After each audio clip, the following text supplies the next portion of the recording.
Сүйүү кубанышы. Фильмде катышкандар: Эрин Контрол, Логан Бартоломью,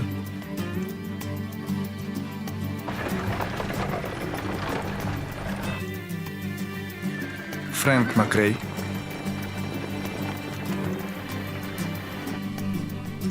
Морган Шепард, Дрю Тейлор Белл жана башкалар.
Мэди алтының мына көйнөгүң. Джефф. Бул кимдин байпагы? Атаңа бара кой. Кел мага. Жакшы кыз. Апаң шашып жатат, кийимиңди кий. Мэтью. Рахмат. Джефф. Эмне болду? Куки кайрадан ууду саады. Байкабай калыптырмын. Кел мага кичинекейим, келе кой. Акылдуу менен. Кутман таң менен, Джефф. Кутман таң. Албетте бул куурулган эт эмес, бирок баары бир жешиң керек. Саламатсыңарбы? Салам, Скотти. Кана? Тамактаналыбы? Кудайыбыз, бизге берип жаткан ырыскың үчүн ыраазыбыз. Амин. Амин.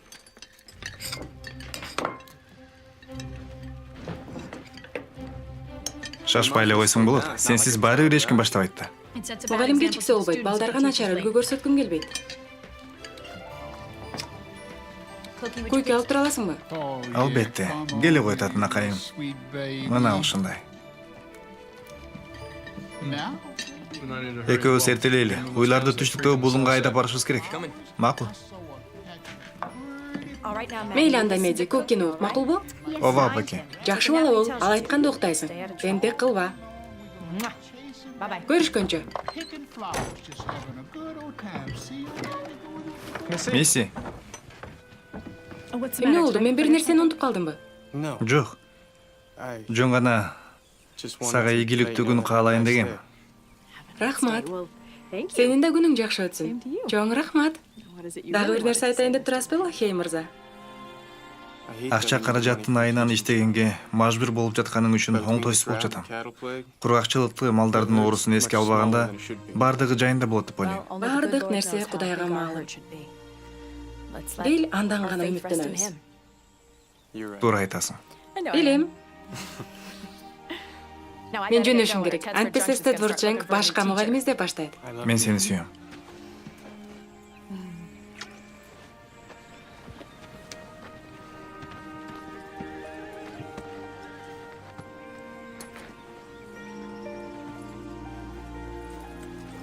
Жакшы бар. Көрүшкөнчө.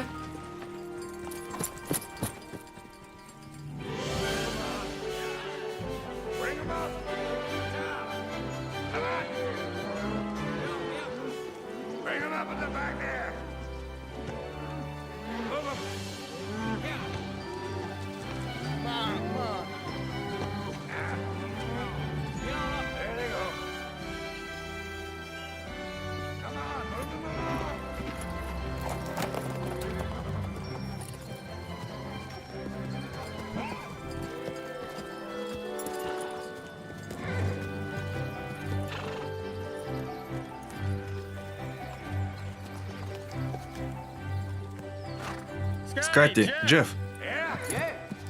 Аларды чоу кайдагыла? Макул. Кеттик.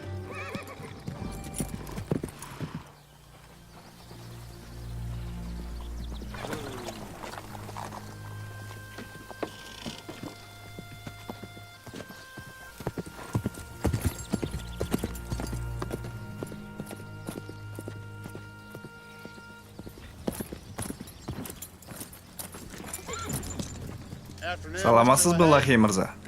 Мердерас. Айбул. Кайсы иш менен келдиңер?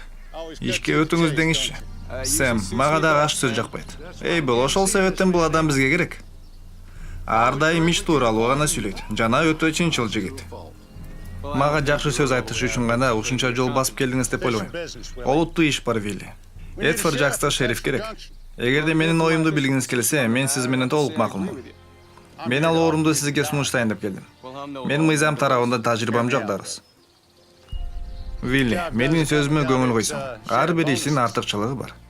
Сенин туруктуу ишиң жакшы айлыгың болуп турат. Эмнеге мен? Анткени элдер сени сыйлашат. Жана жакшы көрүшөт. Анын үстүнө аларды көндүрө аласың. Сенин колуңан келет. Сунушуңузду абдан баалайм, бирок кабыл ала албайм. Азыр менин түйшүгүм жетиштүү. Малдарды сатканга чейин колум бош эмес. Бизге шериф керек, Вилли. Ал орун сизге окшогон максаттуу адамга берилсе жакшы болмок. Ананда сиз шаарда үй бүлөңүздү бага аласыз. Бул тууралуу ойлонуп көргүлө.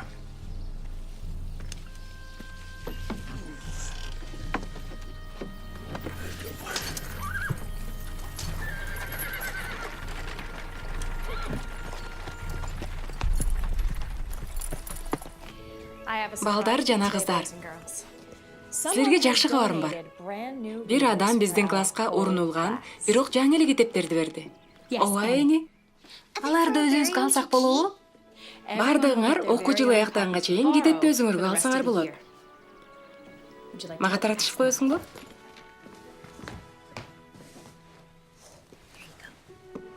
Сен бул тарапка.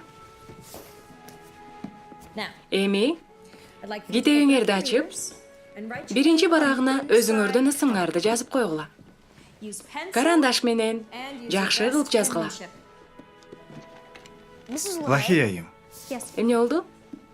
менин китебимде башка адамдын аты жазылган экен. Сэмюэл Дорас дейт. Анткени бул китептерди бизге мэр Дорас белек кылды. Анын беришендигинен улам жаңы китепке ээ болдук. Анда эмесе балдар, алгач биз жазууга көңүл буралы. Баштайлы. 3-чү бетти ачкыла.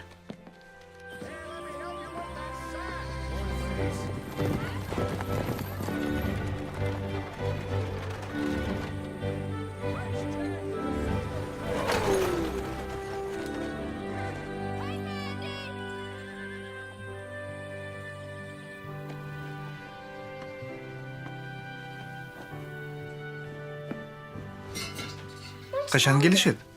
Аз калды, чыда. Карагылачы ким ойгонду? Кейти эч качан жаңылыктарды кое бербейт. Суранам, өзүңөрдү колго алып, жакшы балдар болгула. Биз батышта жашасак эле өзүбүздү жапай адамдардай алып жүрбөшүбүз керек. Мен аны көрүп жатам. Көрүп жатам. Ал келди, ал бул жерде.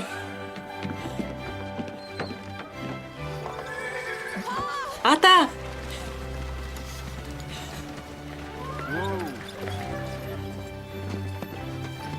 Бери келчи кымбатым. Ата, сен келдиңби? Чын эле келдиңби? Ооба, жаркыным, мен келдим. Сени көргөнүмө жетине албай турам. Апаңа ушул учурду эстеп коем деп сөз бергем. Атаке, сени кандай гана катуу сагынганды элестете албайсың. Апаң инилериң жакшы турушат. Алар дагы абдан келгилер келди. Бирок жол кири абдан кымбат экен.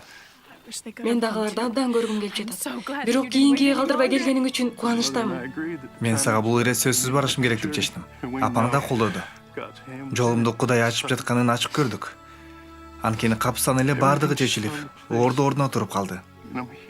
Мына ушинтип сени көрүп турам. Кагылайыным, периштем менен. Сени ушунчалык катуу сагындым. Катуу сагындым. Жүрү, неберелериң менен тааныш. Мен алар тууралуу сага көп жылдар бою жазгам. Сен дагы эле ажарлуу, сулуу экенсиң. Бул Меди.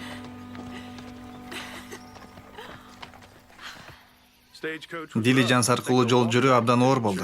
Кайра артка кайтканда жөө эле кетем. Кейти уктап калды. Ал кыйнап эле уктап калды го. Алтай атасын көрүп кубанып жатып, чарчап калды окшойт. Мен дагы кубанычтамын.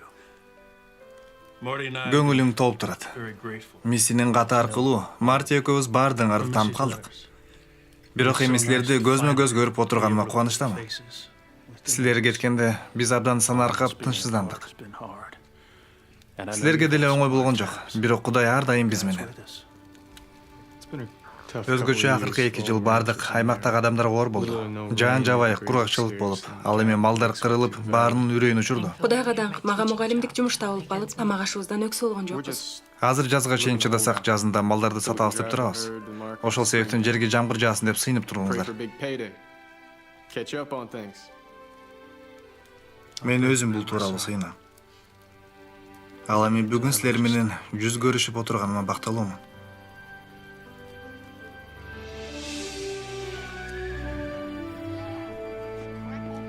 Сени кийиндиргенче 100 рет оодарыласың. Бери келчи. Атама малдарды көрсөтүп келейин дедим эле. Мен кичинекей периштемди көрмөйүн эч жакка барбайм. Кызыл жүздү. Анда мен Кетини ойготуп келейин. Ал мынча көпкө чейин уктачу эмес эле. Котманды тааңар менен.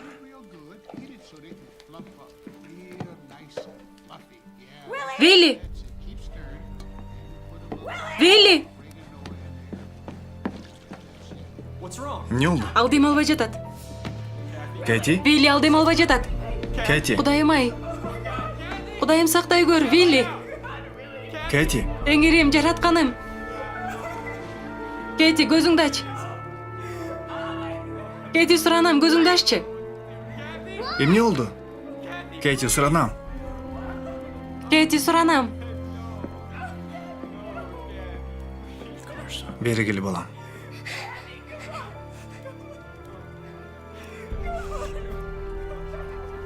Мени кучакта. Кэти, Кэти.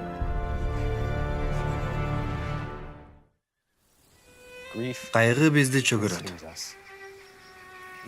Сезимдерибизди башкара албай калабыз. Теңирим сага таянып, үмүт артканга жардам беригөр. Сенин колуңда Кейтиге жакшы болоорун, Бейиштайга жакшы болоорун кабыл алалы. Ал жерде ый болбойт. Оору да жок. Өлүм дегенди билбей калабыз. Жалаң гана кубаныч, тынчтык, сүйүү өкүм сүрөт. Кудайым, Миссини, Виллини, жананын үй бүлөсүн соротугөр. Аларды колдо, корго. Эгерде чөгүп кыйналышса, үмүт тартуулай көр. Суранам.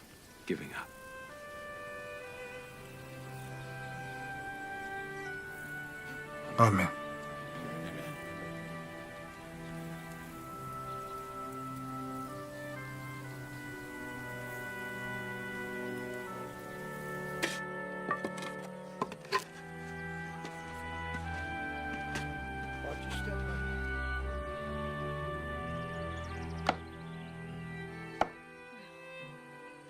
Кудайым өкүңөрдү баталасын.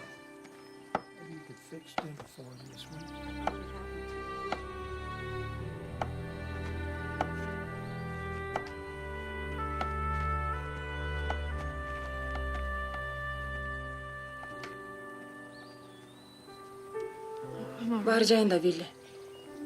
Чын. Мен үчүн сан аркaba.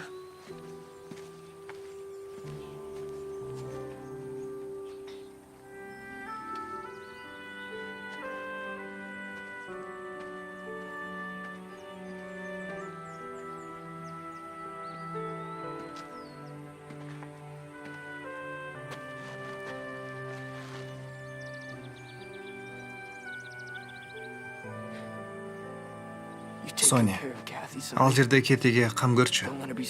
Эч нерседен коркпосунчу. Ал өтө кичинекей. Эми ал жок экенин элестетүү өзү эле кыйын.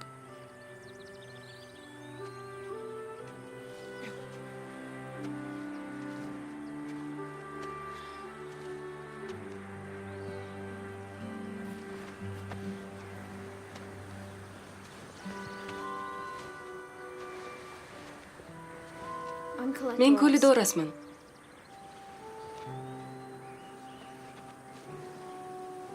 Карындашыңдын арты кайрылуу болсун. Эмне деп айтарымды билбей турам. Мен дагы. Өкүнүштүү.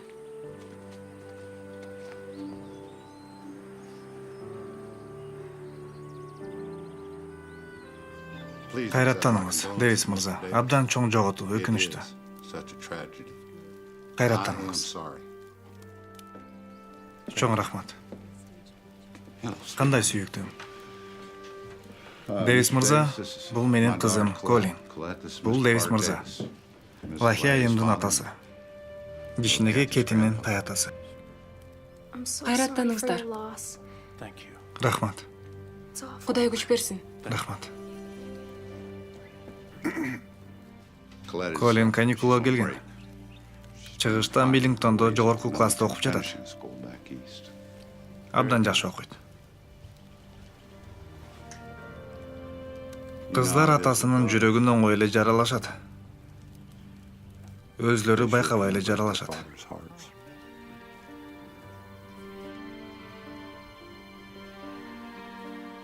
Туура.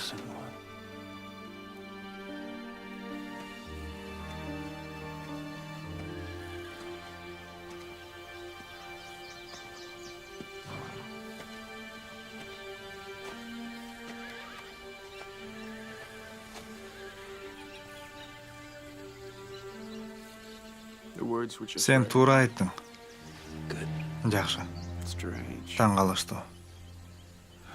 Бир заматта эле бүт нерсе өзгөрүп калып тура. Ошондо адам көп нерседен чектене баштайт. Кыйын учур. 2 жыл мурун сен менин жумушка алгансың. Мен сага колдон келишинче жардам бердим.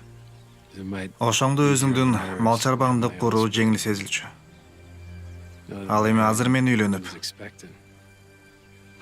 анан Миланда да кош бойлуу болуп турганда баардыгы ийгиликтүү болуп кетсе экен деп тилеп жатам.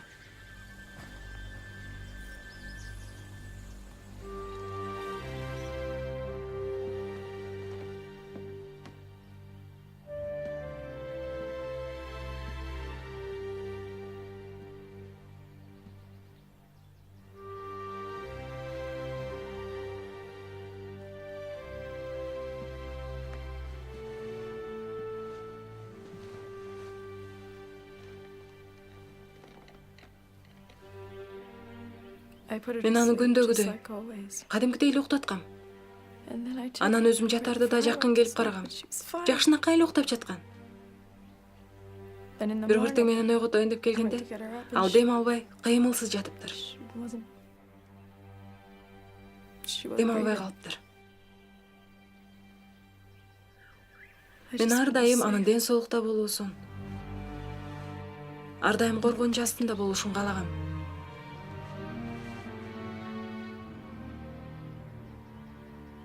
Мисси. Мен жакшы элемин. Баары жакшы болот.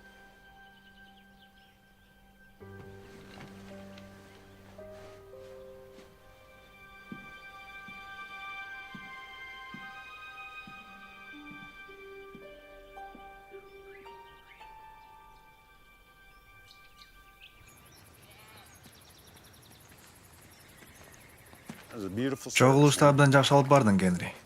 Рахмат. Балким бул сөздөр сени мурдагы ишиңе чакыргандыр. Насаат айтууга. Сен малга караганда Кудай тууралуу жакшы билет экенсиң.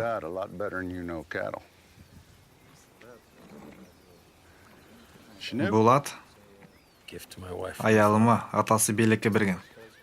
Эң сонун белек.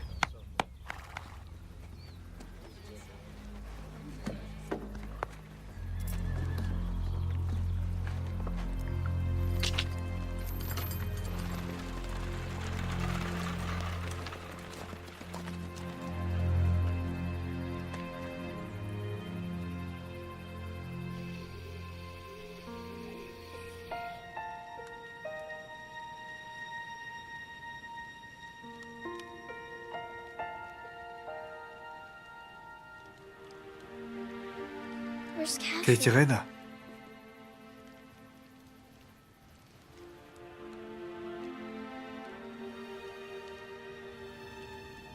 Сен эсиңен чыгып калдыбы?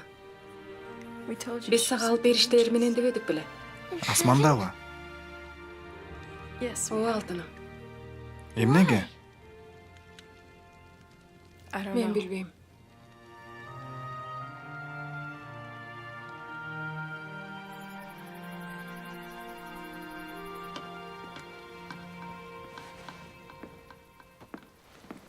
Кутман таңар менен. Кутмантаным менин мисси. Мези тура элекпи? Ооба. Сен эмне кылып жатасың? Бүгүн сабагым бар. Эртерээк чыгышым керек. Джефф, менин атымды даярдап бере аласыңбы? Мисси. Азыр эрте го. Джефф, менин атымды даярда.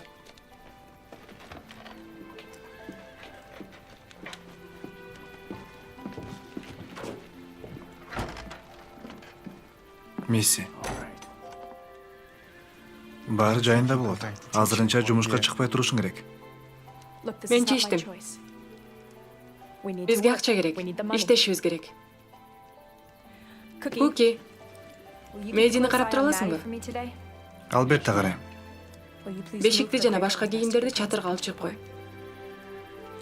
Жакшы калгыла.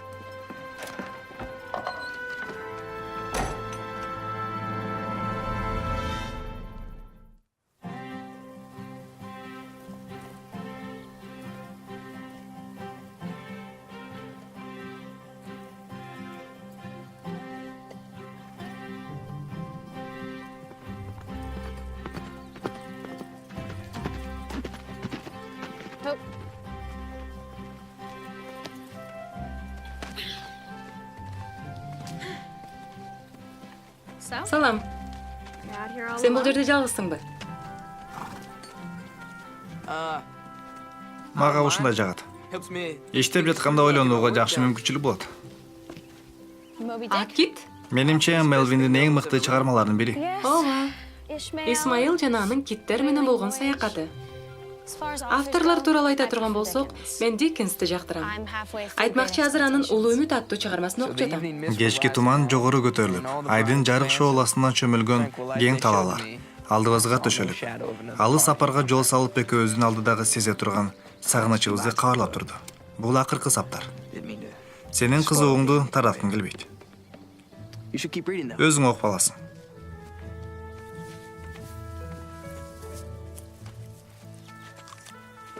Бул жерде атты катуу чапканга болбойт. Анткени чоң тамырлар жана көрүнбөгөн аңдар бар. Эми үчүн кабатырланбайлы кой. Анткени ат үстүндө жүргөнмө көп болду. Мен ат жөнүндө айтып жатам. Атаң апаң кандай жүрүшөт? Алар менин атайын эмес. Кандайчы?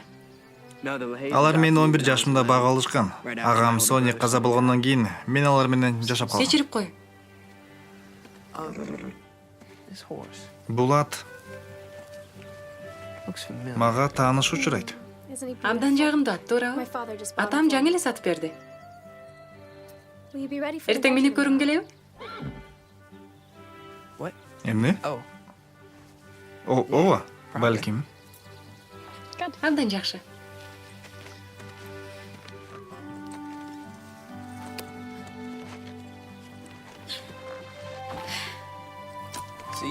Görüşкөнчө.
Laheyayım.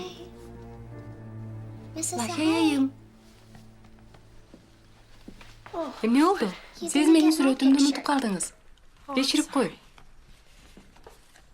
Alardan qoğuz eken. Бұл асманға көтеріліп бара жатқан қыздың сүреті.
Мен эми сабак бербейм.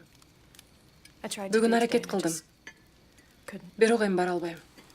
Баары жакшы болот. Жакшы болоорун же болбосун ким билсин. Болгону мен эми сабак бере албайм.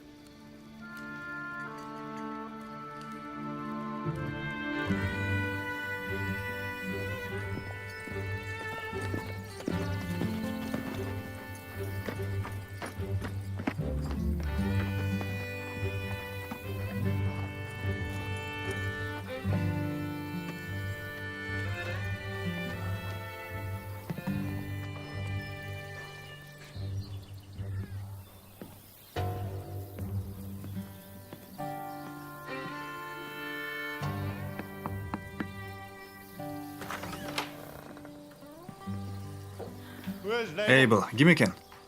Лахей.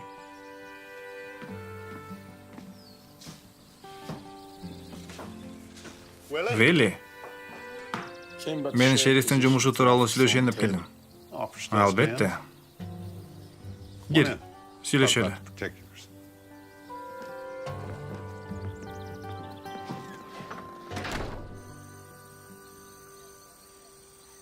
Ошондо Самсон Теңирге кайрылып: Теңирим, Кудайым, мени эстей көр, жана бекемди. Эми азыр бекемди. О Кудайым, деп айтты. Ата.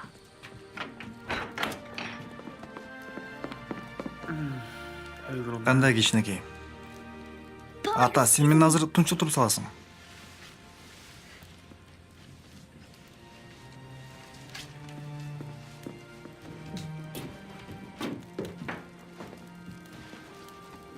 Куки сага тамак калтырып койгон.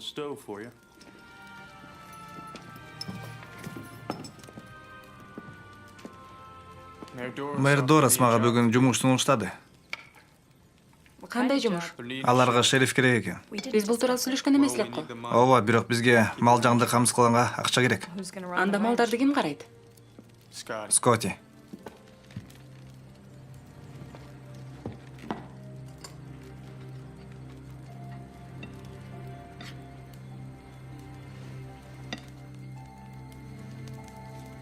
Месси, қолың қанап жатады. Мен еш нәрсе сезбей жатам.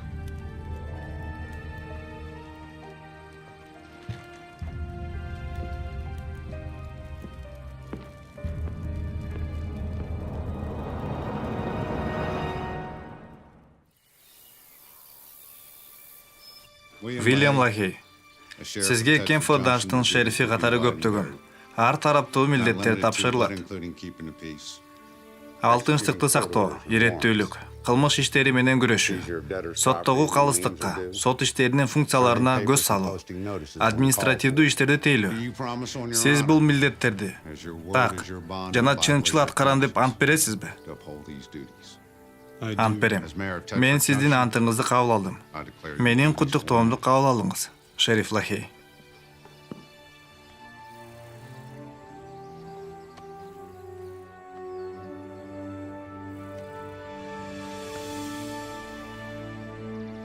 Congratulations, Sheriff LaHaye. Салам. Салам. Сен бир бүтүсүз ишти каалап калгандайсың. Чын элеби? Жүрөм. Тезирээк. Мен бара албайм. Ишимди аякташым керек. Анан бүтүрөсүң. Эркектер жумушун орто жолдо калтырбайт. Эркектер ар дайым өзүнүн убактысына кожоюн. Ал өз акылы менен иш кылат. Жүрө.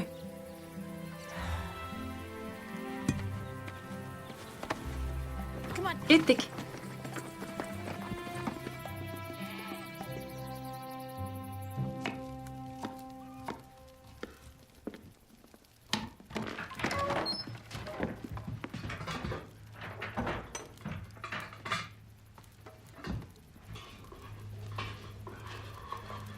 Коки, Джефф менен Скоттиге тамак барбы? Мен азыр так ошол иш менен алек болуп жатам. Мэйди уктап жатабы? Ооба. Ал кандай? Кандай десем? Ал тамак жебей, бөлмөсүнөн чыкпай жатат. Менимче ал үчүн жашоо токтоп калгандай. Туура, жашоо токтоп калгандай. Мен сенин шорпоң менен аны тамактандырып көрсөмбү? Ал абдан даамдуу сезилет. Албетте.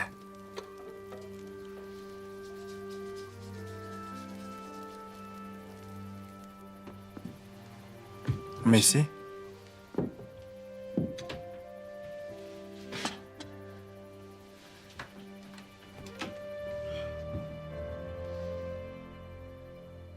Мен Кудай сага сооронуш жөнөтсүн деп сыйындым. Кел, шорпо ичип алчы. Ичпейм. Суранам, аракет кылып көрчү. Ашка болбосоң деле же. Суранам ата, мен жайыма койчу. Мен анта албайм. Чырагым, анткени сени катуу сүйөм.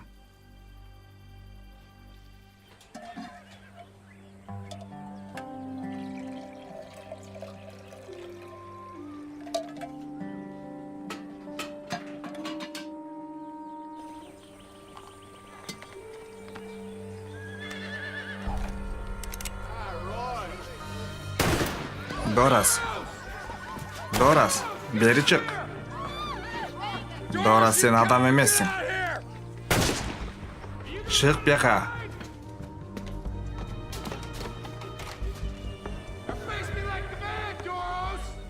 Сен өзүңдүн акчаңа түбөлүккө жашын албайсың. Жо Паксон? Бул сенсиңби? Ооба, мен. Сен кимсиң? Мен Вилли Лахей. Жаңы шерифмин. Андай иште, бул ички иш Дороста кама. Сен мылтыгыңды түшүр, анан экөөбүз жай отуруп сүйлөшөлү. Сөз менен адамдын жерин сактай албайсың. Ок болсо башка иш. Кана, Жо, менин офисимде кофе бар. Анан экөөбүз бул көйгөйдү ал жактан чечебиз. Сен эмне тынчсыздарып жатканын айтып бересиң. Мени Дорос тынчсыздандырып жатат. Дорос акчага сатылган адам. Уксаң, Жо. Сен өзүңдүн планыңан оңой менен баш тартпайсың, туурабы? Ал мени үй бүлөмдөн ажыратты.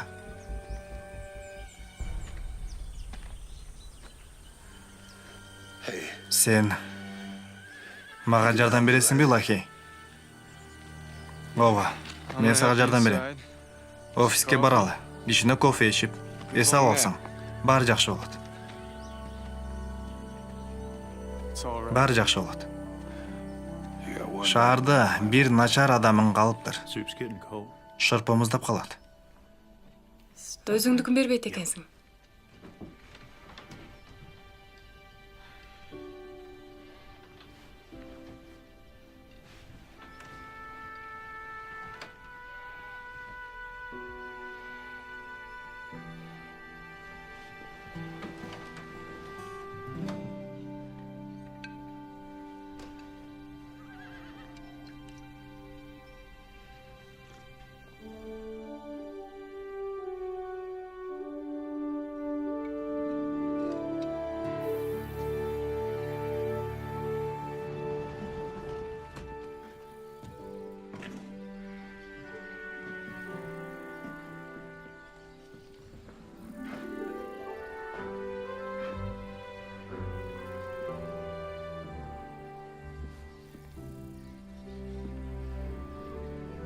Бул жерде 100дөн ашат го? Менин апам Бостондан корабль менен жөнөтүп жиберген. Атам ал китеп менен жашачу дейт. Шекспирдин толук чыгармасы. Сен анын көп чыгармаларын окудуң беле? Ромео менен Джульеттаны окугам. Аларды махабатты жүрөктү толкундап беле? 2 жыл мурун окугам. Анда мени канжардагы уул көбүрөөк кызыктырган. Балким эми окусаң, махабат сени кызыктыраттыр. Балким. Эми азыр окусаң, алар жаш болгонуна карабай, өзлөрүнүн жүрөгүн жакшы билишкенин, чыныгы сүйүү экенин туюшканын сезеттирсиң. Кааласаң, китепти берип тура алам. Чын элеби? Эмне болбосун? Мен сени менен дагы кезигем да. Менимче бул китепти ар кимге берүүгө болбойт.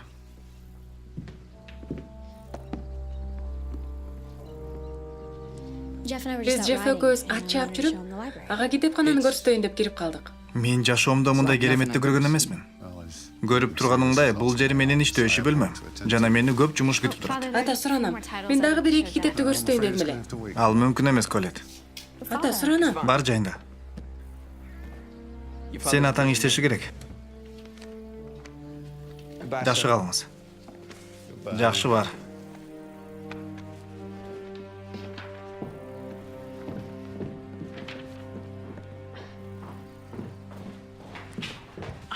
Кечирим сурайм. Менин атам мынча ороо эмес эле. Эч нерсе эмес. Мен сага эмки жолукканыбызда китепти алып келем. Макулбу? Жок, керек эмес. Атаңды ачуулантпай эле кой. Ооба, мен мындай көйнөк кийем деп тандай баштагандан бери аны ачуулантып келем. Бул эрке кыздын сөзүнө окшош. Мен өз каалоосун билген айыммын. Анда ал айым эмнени каалайт? Мен сени менен көбүрөөк убакыт өткөрүүнү каалайм. Албетте, эгер сен каршы болбосоң. Эгерде эрке баладай көрүнсөм өкүнүчтүү. Мен Жок. Жок, андай эмес. Колет.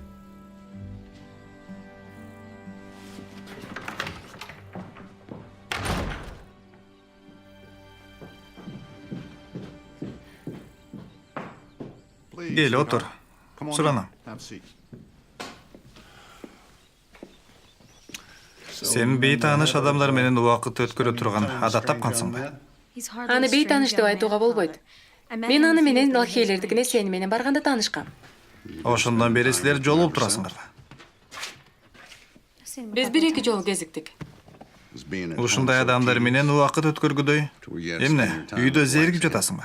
Өзүң көрсөтүүгө мүмкүнчүлүк бер. Ал көп китеп окуйт экен. Жана мал чарбаны жакшы алып барат. Жакындан таанышсаң ал сага жагып калат. Мен шектенип турам. Анткени сен өз окууңа кайтасың. Ал өз ишине кайтат.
Бүгін кеш келдің ғой. Сен ойғытойын деген емесмін. Ойғатқан жоқсың. Мен жөнінде ойланып жатқам.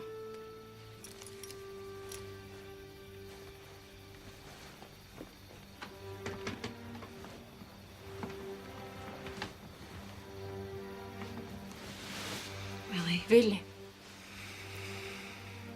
сен Кэти чарчап қалғандан бері бір рет ыйлап буғыңды шығарып алдың ба? Жоқ.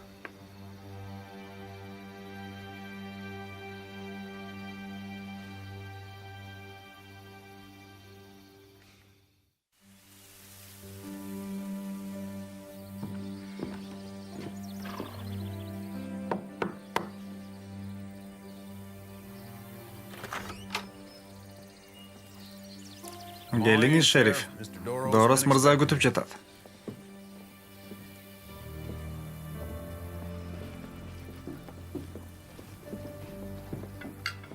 Жігіттер. Шериф Лахей. Ашқа болған дұрсыз. Үстел алып отырыңыз. Мақұл. Рахмат. Anita, más vino, por favor. Сенің көңіліңді бұра тұрған, тезінен шеше тұрған іш бар. Менімше Генри жана Мелиса Клайндың авалы жақшы емес. Shall we say a rock and a hard place? Генри мен Мелиса менің жақын достарым. Алар жақшы адам екеніне шейім жоқ. Бирок алар башкалары сияқты эле убагында салыкты төлөшү керек. Алар үчүн оор жыл болду.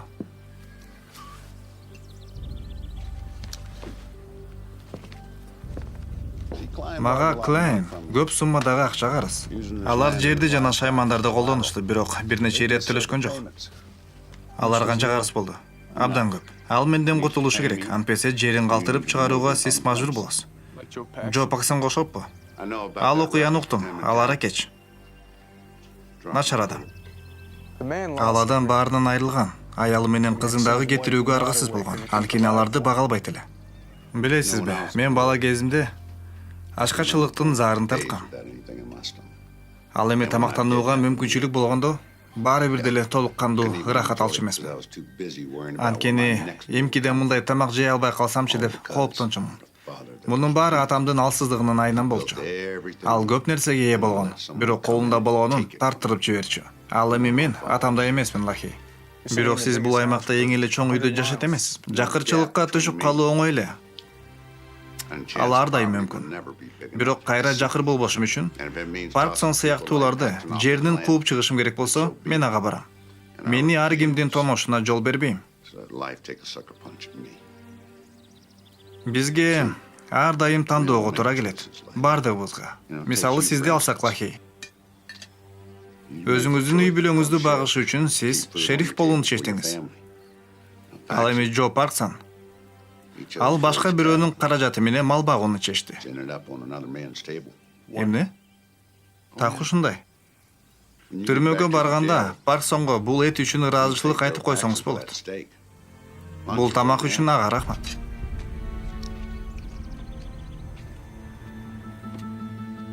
Мен кайра шаарга барышым керек.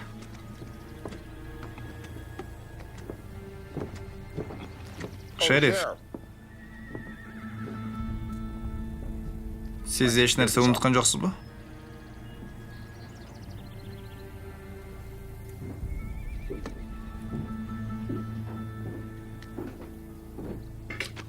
Бул кагаздар. Кокус Генри Клайн банкрот болуп, төлөй албай калса, мага мыйзам түрүндө ал жерге ээ болууга укук берет. Эгерде төлөй турган акчасы болсо жакшы. Ал эми жок болсо, анда шериф бул сиздин ишиңиз. Ага алдын ала эскертиңиз. Кагаз жөнөтүңүз. Эгер төлөй албаса, анда журкан төшөгүн алып чыгып кетишсин. Бирок буюмдарын, шаймандарын калтырыш керек болот. Дороско айтып кой. Уйларды сатканда төлөп берем. Мөөнөттүн бүтүшүнө дагы бир ай калды. Бирок карыздын кандайдыр бир бөлүгүн сен азыр төлөшүң керек. Эң жок дегенде бир ирет төлөшүң керек. Балким бир нерсеңди сатасың. Мен сата тургандын баарын сатып бүттүм. Мелинда болсо жакында төлөйт.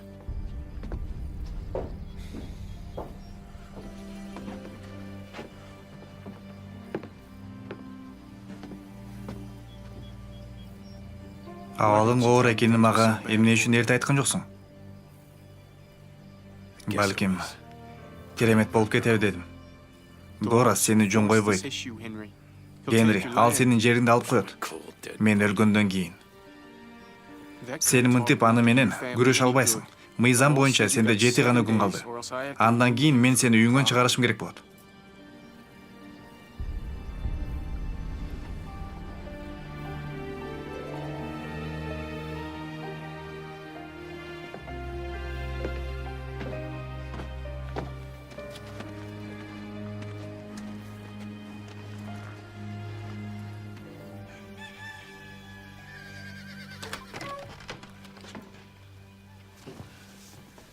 Ата кандайсың? Кандай кызым? Сен бүгүн эрте тургансың го? Буга Скотти себепкер. Ал абдан катаал башчы экен. Мага көп иш тапшыргандыктан уктаганга убакыт жок.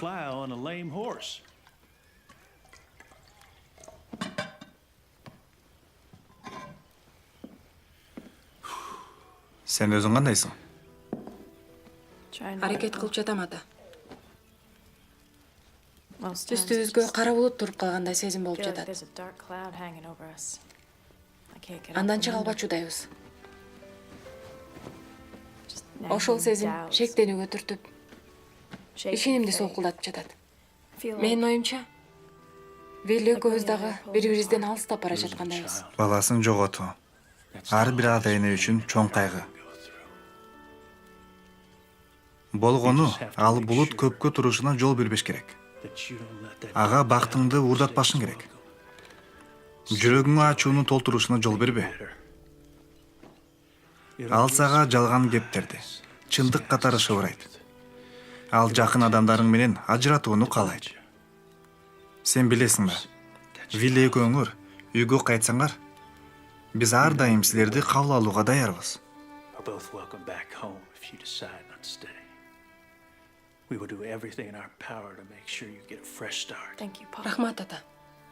Hey, you two. Кайрадан жаңы жашоо баштагаңарга колубуздан келген жардамыбызды беребиз. Ооба, туура айтасың. Аны кайдан издеш керегин билесиңби? Сен эмнени айтып жатасың? Шерифтин ишин алып барып жаткан күйөөңө барып келүүгө эң жакшы учур. Бар. Жасанып кел. Ага чейин атыңды даярдап турам.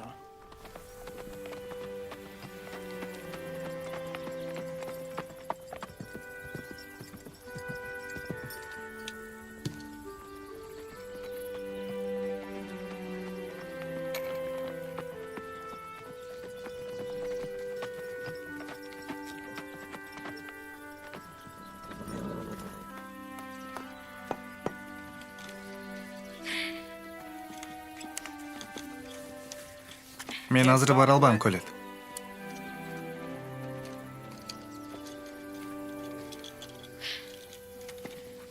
Мен сага жардам берем.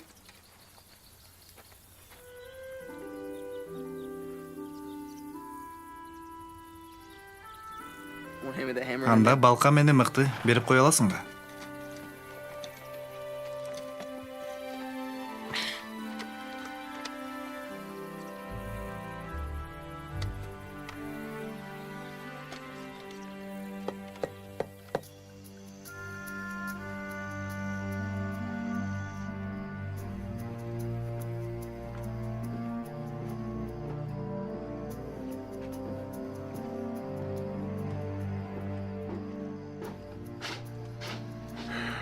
Сиз туура айтыптырсыз. Колет менен тиги жигит абдан жакын болуп бара жатышат. Алар азыр жолугушту. Ал бул үчүн абдан өкүнөт.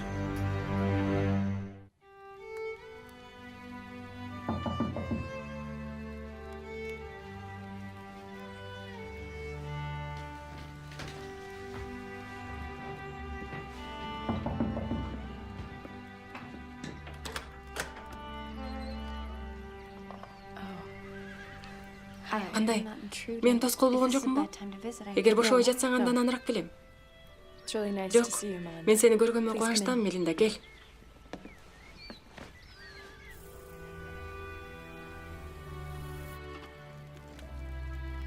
Кечирчи, көптөн бери келе албай жаттым. Мен эң начар курбумун. Жок, антип айтпа. Чынын айтсам, мен буга чейин эч кимди деле көргүм келген жок.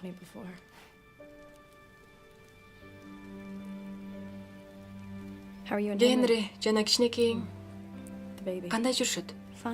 Жакшы. Ферманы эле эске албаганда. Ферманы? Вилли сага айткан жокпу?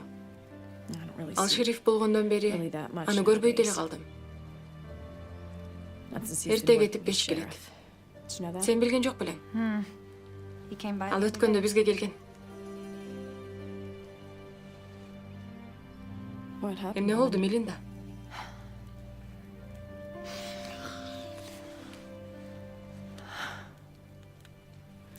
Генри Сэндорско акча карыз. Ал Виллини бизге жөнөтүптүр. Өкүнүштүү. Жаман болуптур, Мелинда. Өткөн жылы катуу кургакчылык болуп жатканда Дорос Генриге келген. Ал жардам бергиси келип жатат го деп ойлонгонбуз. Ошол учурда баардык элдер сыяктуу эле акча каражатка муктаж болуп турганбыз. Ошондуктан анын сунушун кабыл алганбыз. Ал эми азыр төлөй албай кечиктирип жатабыз. Ал эми Вилли шериф болгондуктан аны биздин үйдөн чыгарууга жиберишиптир. Вилли андай көрбөйт. Шерифтин башка айласы жок.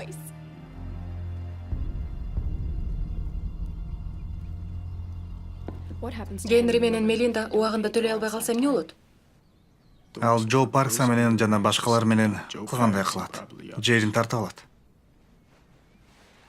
Сага бул иш канчалык оор болуп жатканын түшүнүп турам. Балким мен сабак берип иштеп баштасамчы? Ошондо сен мындай начар абалга кабылбайсың. Сен кайра жумушка чыга албайсың, мисси. Жок, чыга алам. Жок. Мен жаңыдан баштайм. Жок, азыр эмес, суранам. Эмнеге? Мен түшүнбөй жатам. Аны сага азыр түшүндүрө албайм. Болгону сен үйдө коопсуз экениңди билишим керек.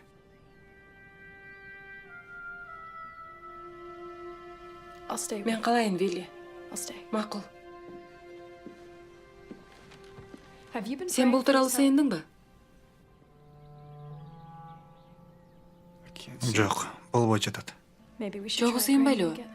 Эмне жөнүндө сыйынабыз, мисси? Баары бир, абдан каалаган. Кымбат нерсебизди кайра ала албайбыз да.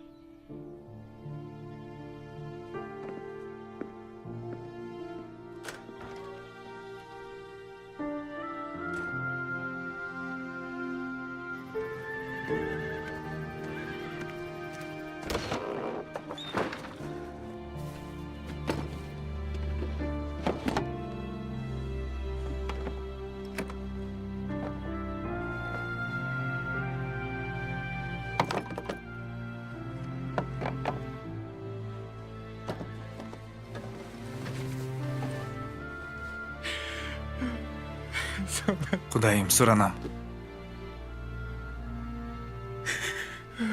Суранам, Теңир. Сизден өтүнөм. Бул нерсеге жол бербечи.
Көрүп турганыңыздай, Таяларса мырза, бул буюмдар эң сапаттуу. Кечиресиз, Лахи айым. Бирок 13төн ашык бере албайм. Мага да $2 жетпей жатат. Кечиресиз, бул сиздин жеке ишиңиз.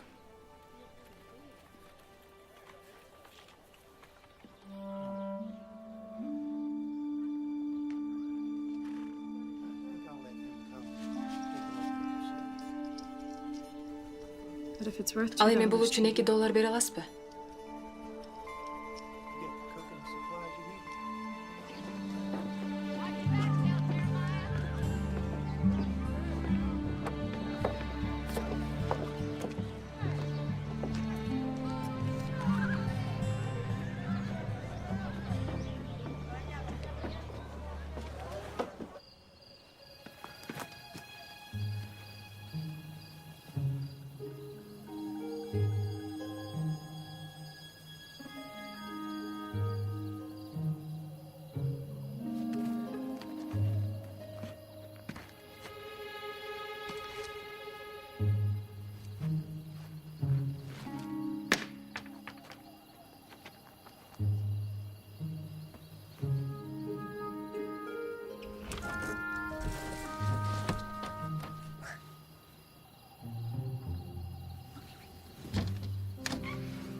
Джефф.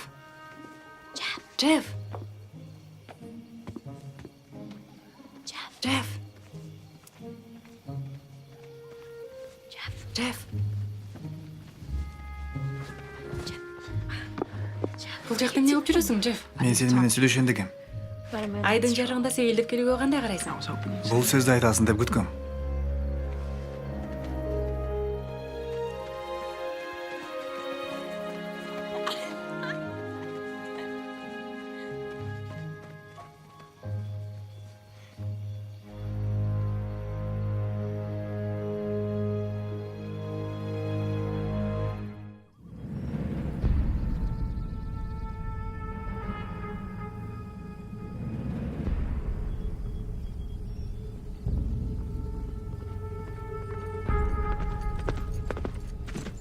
Siz убакыт тапканыңызга кубанычтамын, шериф.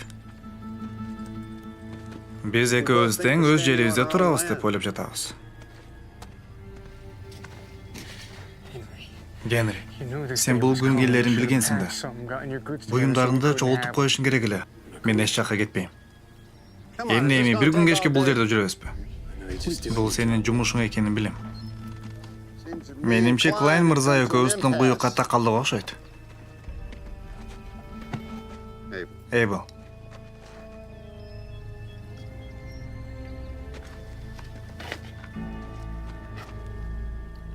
Сен муну түшүнгөнгө өтө эле акылсызсың. Сен адамдарды колдонуп жатам деп ойлоп жатканда, сени колдонуп кетишерин билбейсиң. Сенин сараңдыгың мүрзөгө алып барат. Ал эми каарыганда башкалардан тоноп алган байлыгыңды колдонуп жатып, өзүңдүн алсыз, эч ким эмес экениңди түшүнөсүң. Мен сендейлерди билем. Бирок сен ушундай бойдон төрөлгөн эмессиң. Өзүңдүн табиятыңды, инсандуулугуңду жоготуп алгансың. Мына Дорас. Бул жерде 7 шейлик акча бар. Андыктан биз калууга толук укуктуубуз. 30 күндөн кийин жолугабыз. Айтмакчы, мен Кудайдын кызматчысы болгом. Ал эми азыр дыйканмын. Андыктан менин жеримди калтырып чыгып кет. 30 күн. Айымдар. Кеттик.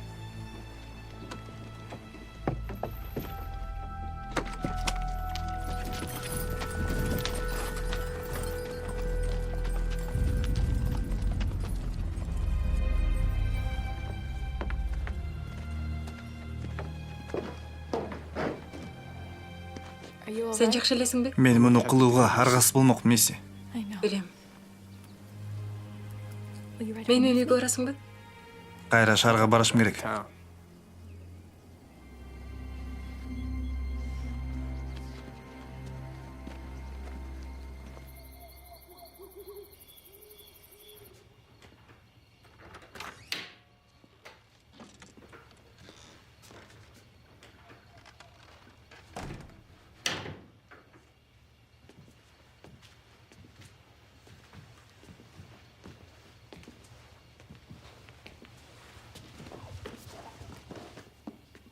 Колет, бұл сенсің бе?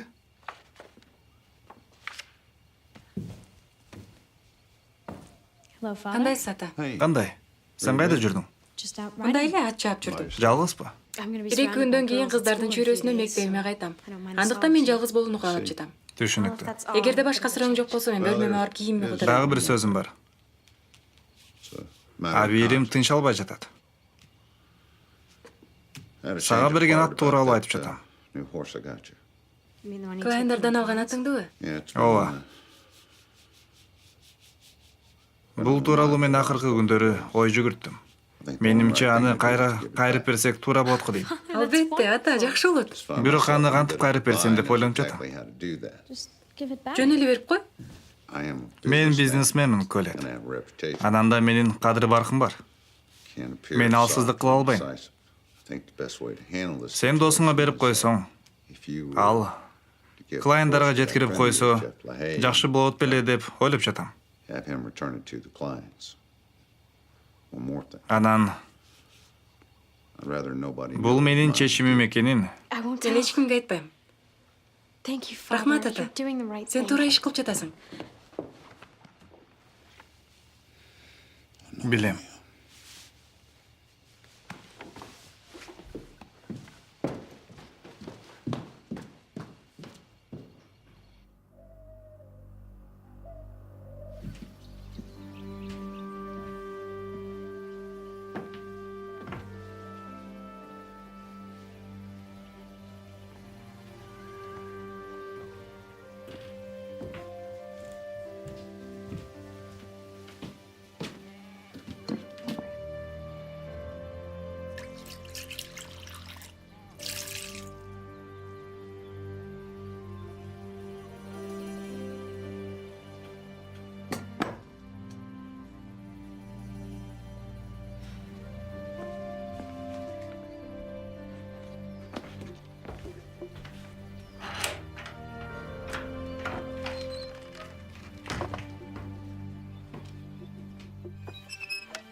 Мисси.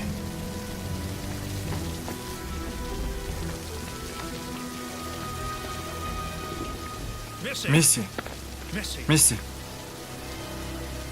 Жанга турбачы. Өпкөнгө суук тиет. Жүрү үйгө.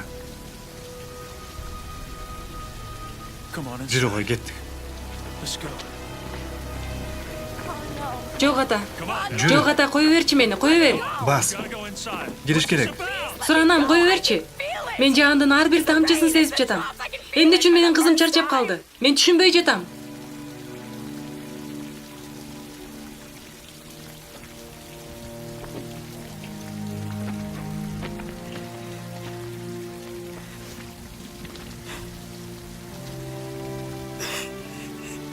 Эмнеге ал чарчап калды?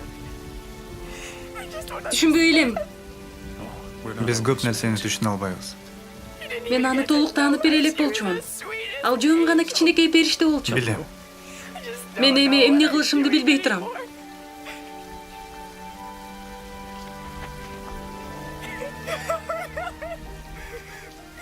Сен бардык нерсени туура кылып жатасың. Баары туура.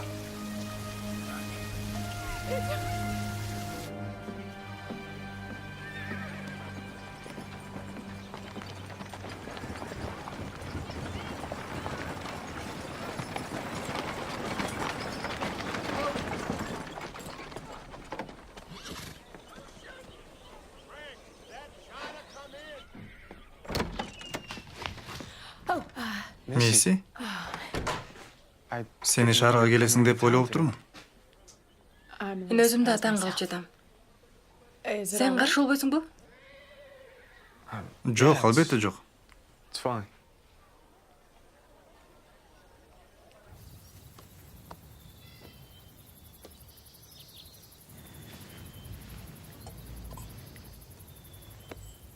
Looks good. Абдан даамдуу сезилет. Бұл эт түшкө тамақтан қалған. Бұл жақта да Мэйди кандай? көкин башын айландырып жатат. That's good. Азамат.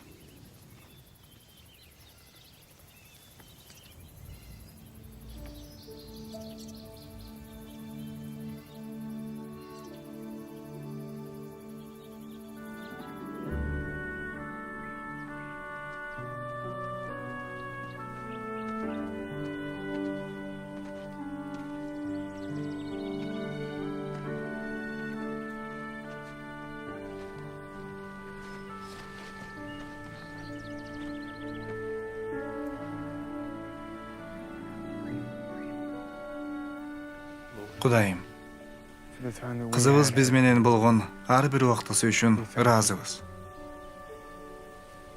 for all the days Биз of our аны lives that ар we дайым miss her, эсибизде сактайбыз.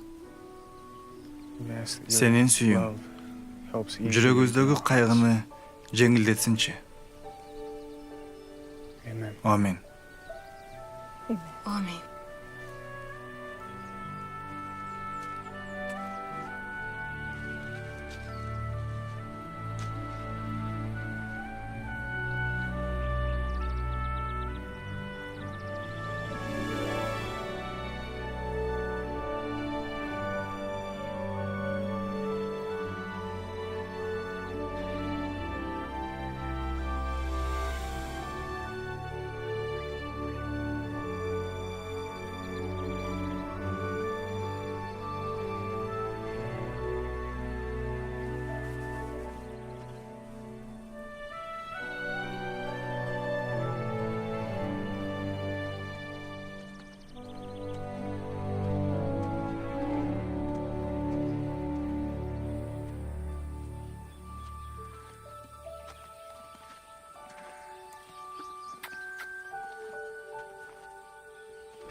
Джефф. Келгениң жакшы болду.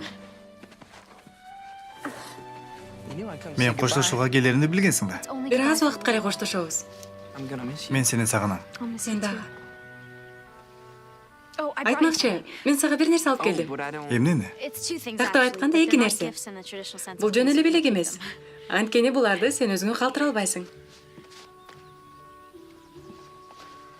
Колет, мен муну кабыл албайм. Алчы, суранам. Анан мен үчүн Ромео Джульеттаны дагы бир ирет окуп койчу. Рахмат. Анан дагы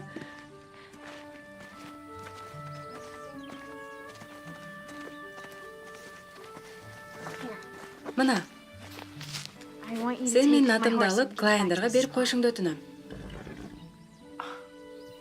Колет, бирок сенин атаң Атам мага бул атты белек кылган. Мен болсо ээсине кайтарып бергим келип жатат.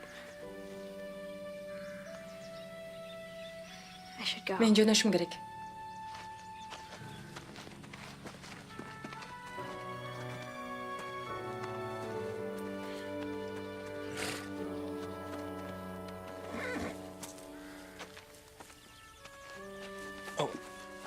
сага жардам берейин.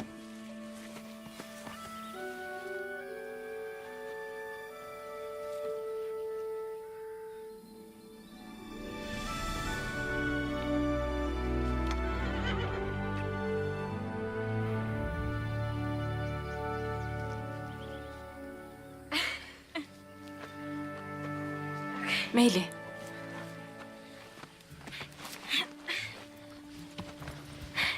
Рахмат.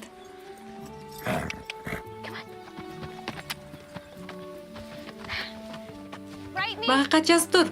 Менде сенин дарегиң жок. Шекспирден табасың.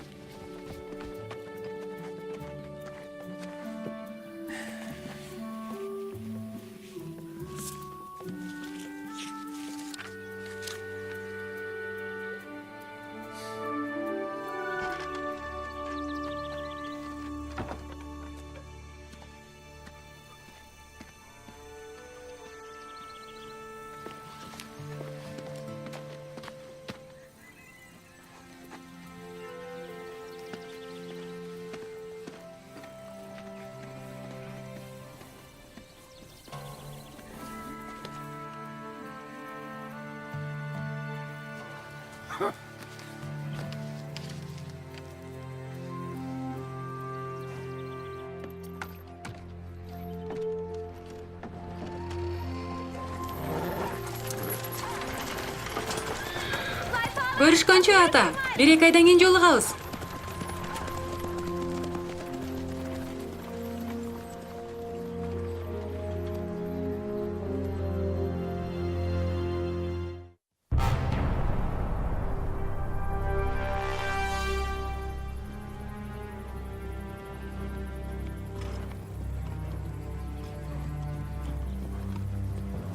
Ат урдаган жигит келе жатат окшойт. Жүргүлө, тосуп чыгалы жигиттер.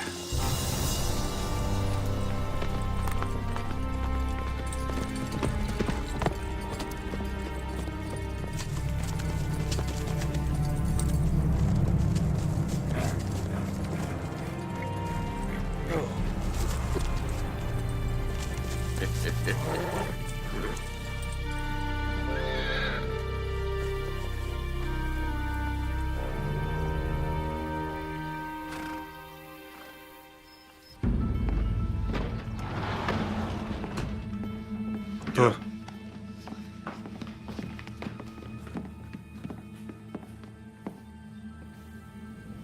Джефф. Туурабы? Сиз менин атымды билесизби? Эйбл биздин бир атыбызды уурдап бара жаткан жеринен кармадык дейт. Ошондойбу? Бирок мен ага бул атты ким бергенин айттым. Колет мага клайндарга берип кой деген. Бул сенин клайндар менен бирге ойлоп тапкан актануңбу? Алар силердин үй бүлөңөр менен дос эмеспи? Генри менен Мелинда бул тууралуу билген да жок. Мен окуучу балам. Сен мага чындыкты айтпасаң, мен сага жардам бере албайм. Сен ат уурдагандар менен эмне кыларыбызды билесиң да. Бардыгы мыйзам чегинде болот. Мен сени шаарга алып барайын. Шериф өз адамына эч нерсе кыла албайт. Уильям Лахей мыйзамдын өкүлү. Ал туура чечим чыгараарына шектенбейм. Эми бул акмакты менин көз алдыман жогот.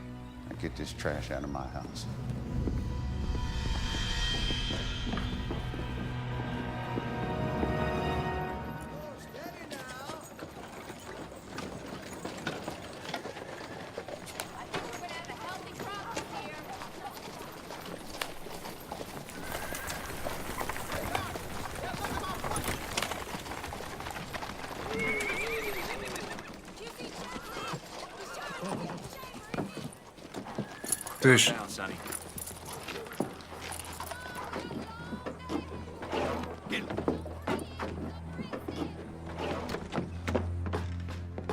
Джефф.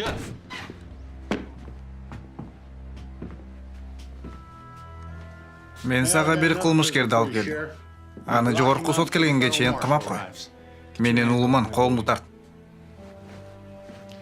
Менин кишилерим аны оорулук кылып жаткан жерден кармашты. Бул чындык. Мен өз көзүм менен көрдүм. Менин жигиттерим дагы буга күбө. Ат уурдагандарды эмне кылары тууралуу мындай кепти уктум. Аларга оор нерселерди кийгизип коюшат экен. Бирок эгерде шаардан кетпесе, мен арызымды алам. Эми алдыга чуркаба Дорас. Балким кичине түшүнбөстүк болуп кеткендир. Эч кандай түшүнбөстүк. Бул бала менин атымды уурдады. Ал менин жеке менчигим. Силер экөөңөр ыйык жазууга кол коюп, ант бере аласыңарбы? Бир эмес, 10 ыйык жазууга кол коебуз. Менин уулуман ажыратасыңар. Эгерде менин кызым уурулук кылган уксам, анда аны өзүм түрмөгө камамакмын. Үй бүлөнүн иштерин мыйзамга аралаштырганга болбойт, Лахей. Билесиңби, Дорас? Бул нерседе сага кошулам.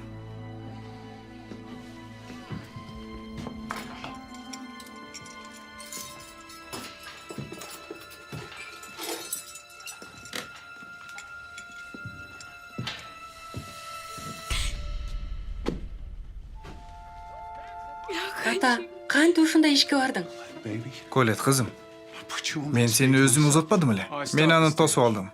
Менде мындай укук бар. Үйгө Джефф атты алып келгенде андан тактап сурадым. Андан ал Колет клайндарга атты берип коюшумду суранды деди. Бирок мен сендей адамдар начар иш кылууга жөндөмдүү экенин билгем.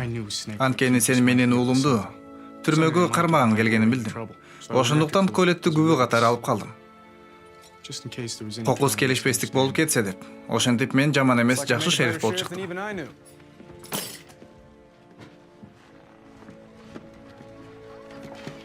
What are you gonna do? Эми эмне кыласың?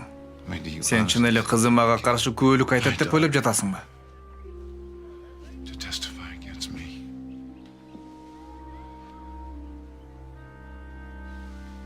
Colette. Колет, Сен өзүң айттың го ата. Мыйзамга үй бүлөлүк иштерди аралаштырганга болбойт. Колет.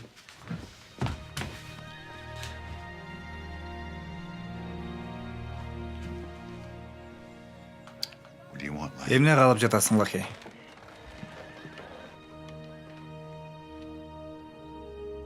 These are my Менин terms. шартым мындай.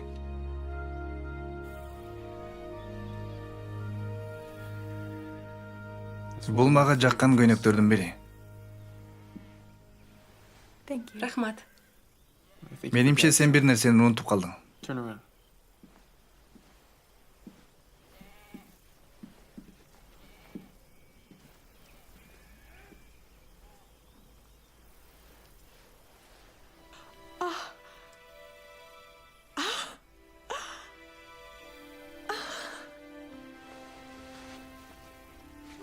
Мына эми окшошту.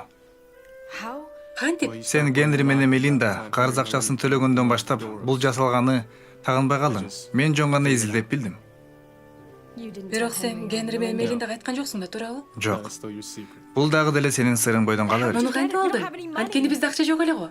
Got my first. Мен биринчи айлыгымды алдым. Couldn't think. Анан бул эң маанилүү нерсе деп ойлодум. Рахмат. Рахмат. Кайра алып бергениңе.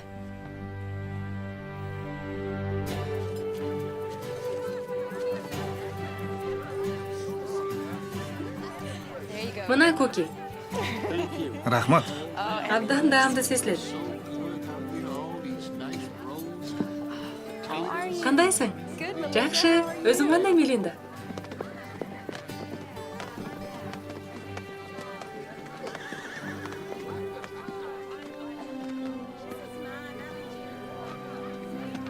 Эң сонун майрам. Ооба. Жакшы. Бардыгы бакталуу. Бул тооктун эти кара мурч менен соонун болот. Абдан даамдуу. Балдар, бул жактан кеткиле. Менин тоокторумду ташып жатышпайбы? Булар тоок урдаган түркүлөрдөн жаман экен. Ары бери карагыча эң жакшыларын илип кетишет. Кечиресиз.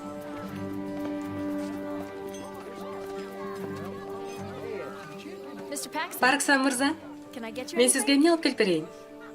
Well, I'd say you and your Сиздин күйөөңүз мага жетиштүү жакшылык кылды. my ranch. Мага жеримди алып берди. Мен сиз үчүн абдан кубанычтамын. Tell Аял менен кызыма телеграмма жөнөттүм. Кайрадан үстүбүздө өз үйүбүз, жерибиз бар деп жазгам. Алар кайтып келе жатышат. Эң сонун болуптур. Ооба, рахмат.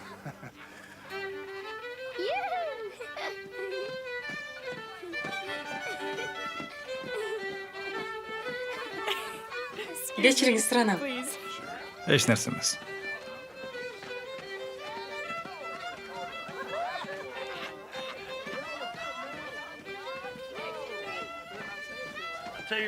Апаңа мунун баарын айтып бергенге бир ай дагы жетпейт го. Дагы бир аз калып, башка окуялардан топтоп кетсең болот. Мен дагы келем деп сага сөз берем. Азыр болсо, бир убактарда кызыма кандай бийлегенди үйрөткөнүмдү көрөйүнчү.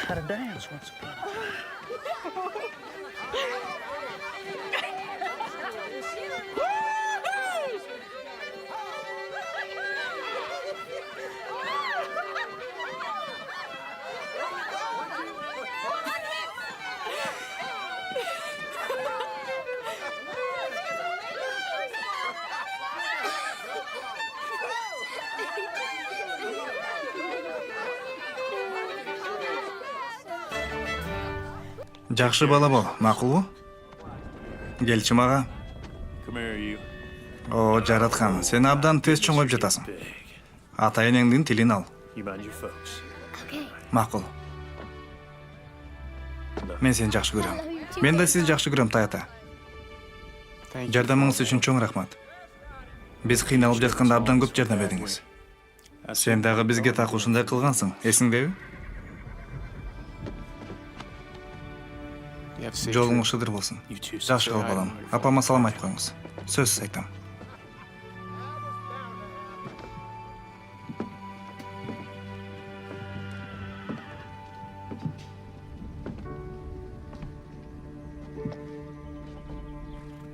Мен үчүн апамдын бетинен өп кучактап кой. Макул.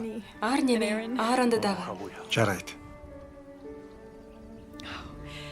Биз менен кыйынчылыкта бирге болгонуңа ыраазымын ата. Билбейм, сен жок болсоң эмне болмокмун? Окустук болбойт Месси. God's time. Кудай баардыгын өз убагында жасайт. Even if we don't Кээ бирде биз аны түшүнбөй дагы калышыбыз мүмкүн. come here. Келчи мага. Сени кучагыман чыгарым келбей жатат. Бизге кат жазганыңды улант.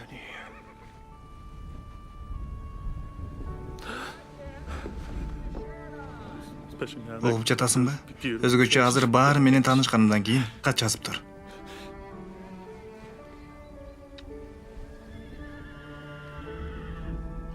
Мен сени абдан катуу жакшы көрөм. wasn't anything in the world. Мен дагы сени жакшы көрөм ата. Жакшы кылгыла.